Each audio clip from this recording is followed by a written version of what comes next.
This is the story of how I began to live for myself and not others. So my parents are immigrants from Vietnam. They came here in the 1980s and they sacrificed a lot to have a better quality of life, more opportunities for them and their future children. It was a very long and treacherous journey to get here to America, but they made it and they started from the ground up, working extremely hard to make ends meet and constantly busy, constantly either working, going to school, learning English, adjusting to an entirely new world and environment. It was a lot. And I am extremely grateful for how much they've sacrificed for me.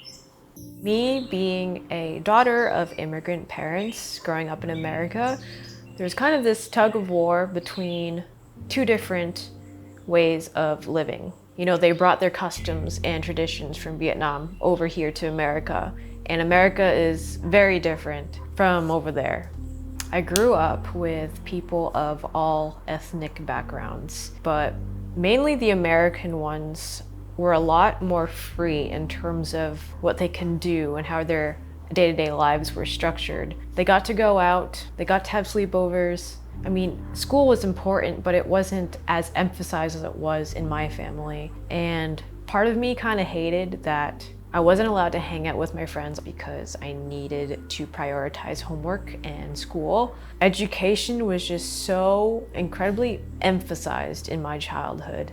And there was so much pressure in performing well and getting good grades.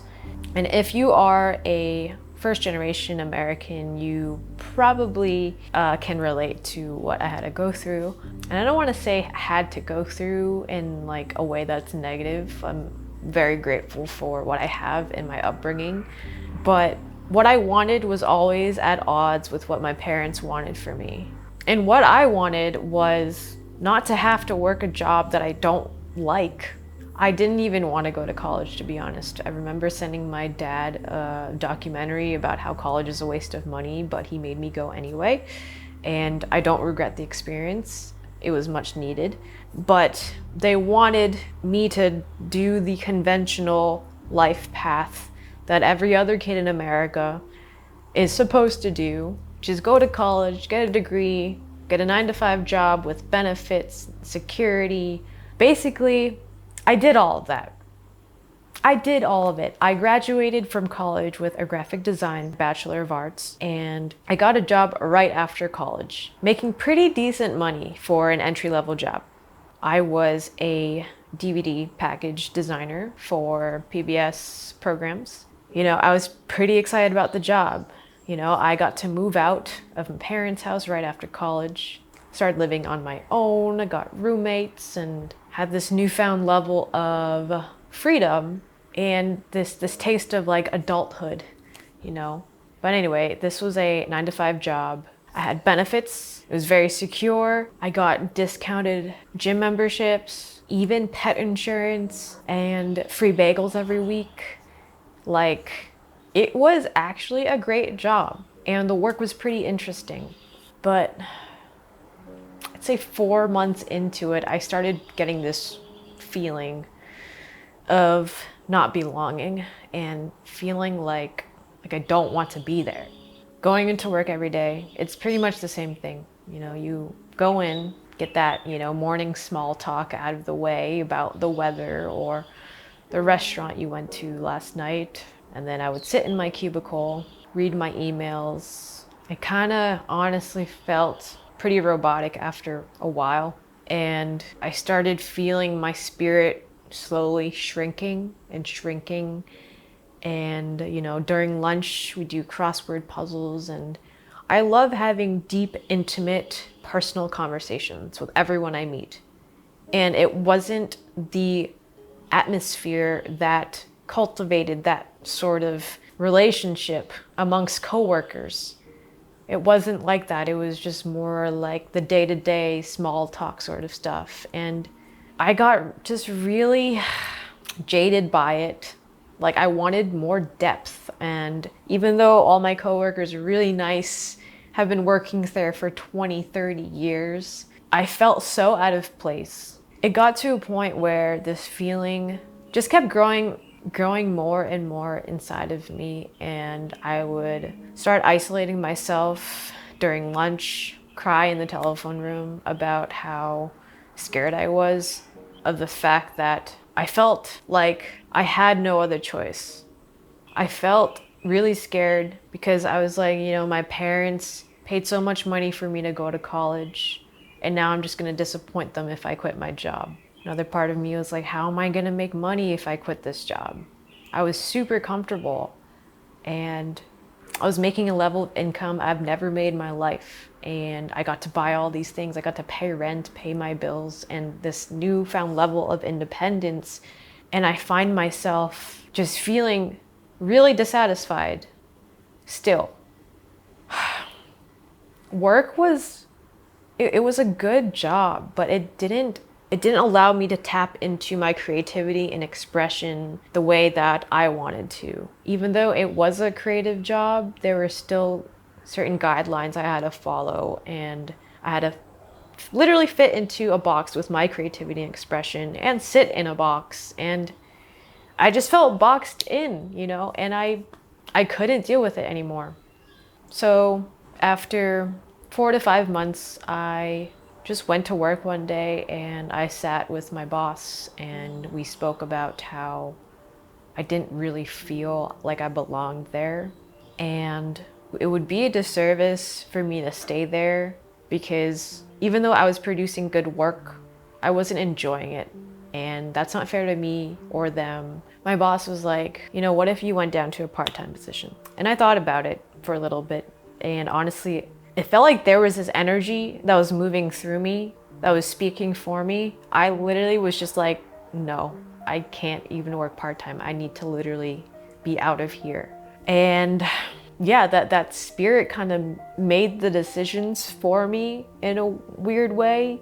I was present, but I was just letting this spirit guide me. And yeah, so I agreed to work for another month with them because I was finishing up a project, and then I left.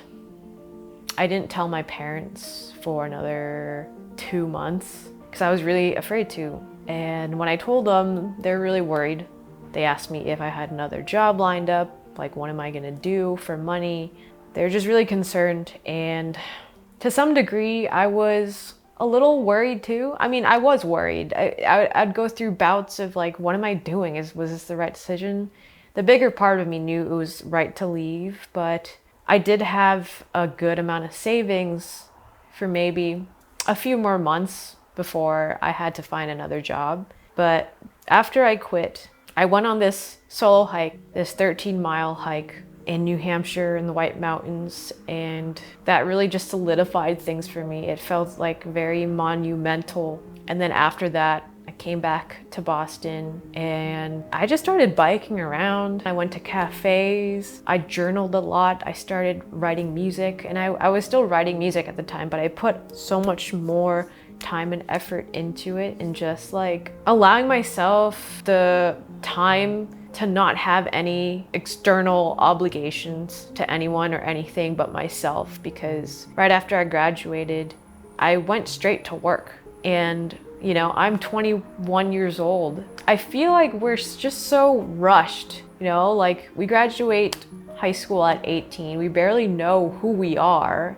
And then we're like expected to go into college and pick a degree for like a job that we're expected to do for the rest of our lives. It's just like, there's no time for us to really explore who we are. And I felt that I was at a phase in my life where I was finally doing that, where I wasn't, in college and having to go to classes. I wasn't at home with my parents. I was free, I was free to do what I wanted to do and explore what I wanted to explore. Even though that fear was still sort of there, it never really overrided my sense of knowingness of like, this is what I need to do right now. And another thing that is probably important to add is while I was working at that job, I was reading this book. There's these books out there called the Seth Material, and it's channeled material from the 1960s, and this woman, Jane Roberts, basically channeled this non-physical personality. And I know that may sound kind of whoa to a lot of y'all, but regardless of where this information came from, it really deeply resonated with me. And basically what Seth talks about in these books, this consciousness, is he kind of breaks down the physics of reality and how reality works, how thoughts, beliefs, and emotions all contribute to what we end up experiencing in our lives. And if you want to ground this idea, everything you see around you was first a thought. This apartment I'm in was first a thought, and then it became a blueprint, and then it became physicalized. Reality works in the same exact way, where if we want to experience something in our life, it's first a thought. And then what contributes to its physicalization is the emotion of excitement and love and flow and guidance. It's just like how we turn things into reality is fueled by this love and this passion and this trust that it'll happen.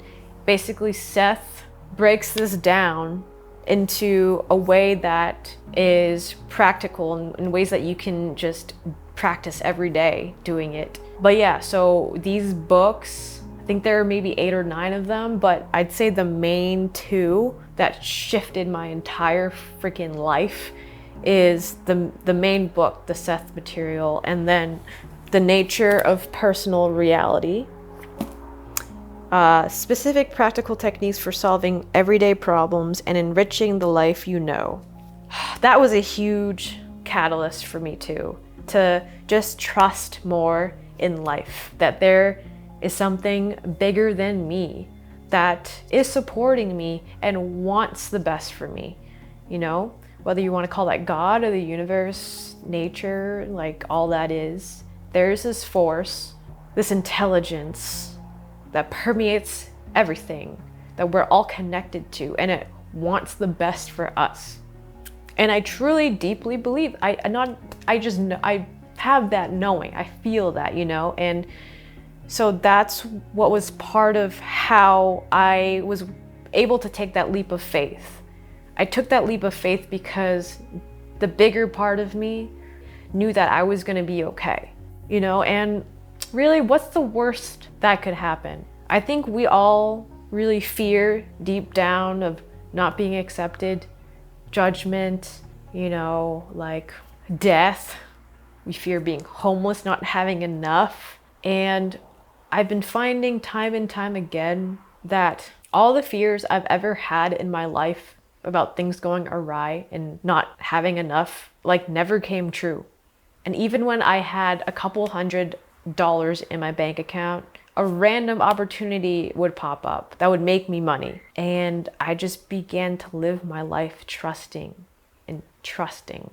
And, you've probably heard this before, but faith is a muscle that you just have to keep flexing.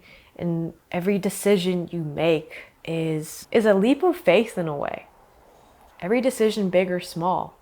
It's like you never know when the time's gonna be up for you to leave, for anyone to leave. So basically I've spent I'm 28 now.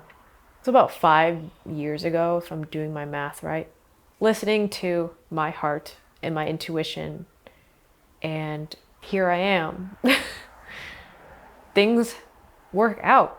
And the thing is, it's like we're afraid because we want to know how. We want to have control over how things unfold, and we want to plan things out. But the thing is, we're robbing ourselves of the magical unfolding of life when we try to control how things turn out.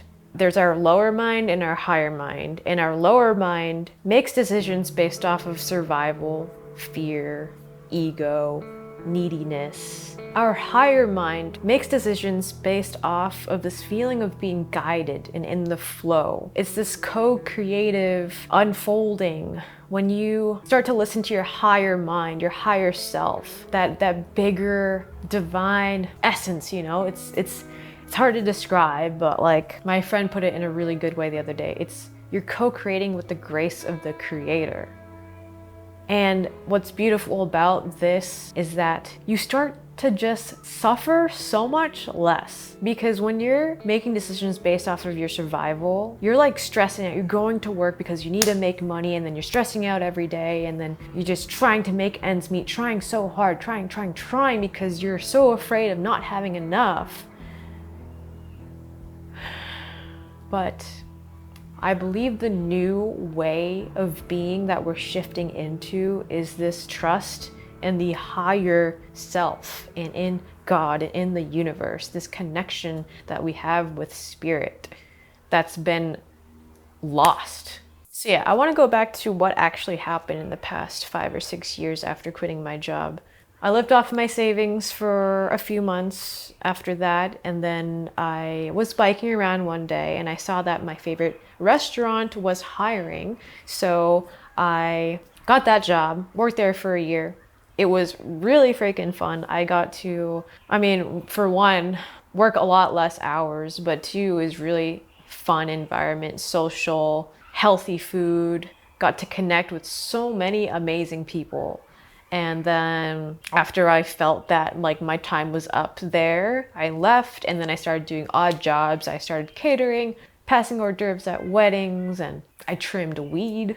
I house sat for people, raked leaves, just like random opportunities just would pop up out of nowhere. And part of why these opportunities started coming up too was like I actually also had to put myself out there. I had to talk to people. I was actually very shy and timid growing up, but the job that I had at the restaurant forced me out of my introversion, and it made me more comfortable in expressing who I truly am, So I lived this sort of lifestyle where I never knew what to expect at these jobs and these gigs. And I loved that because it put me in unfamiliar situations that allowed me to like learn things on the spot and kind of just be more adaptable. With that, it allowed me to learn how to be adaptable with life, Anything that comes my way, anything that happens to me, it's like, I got this.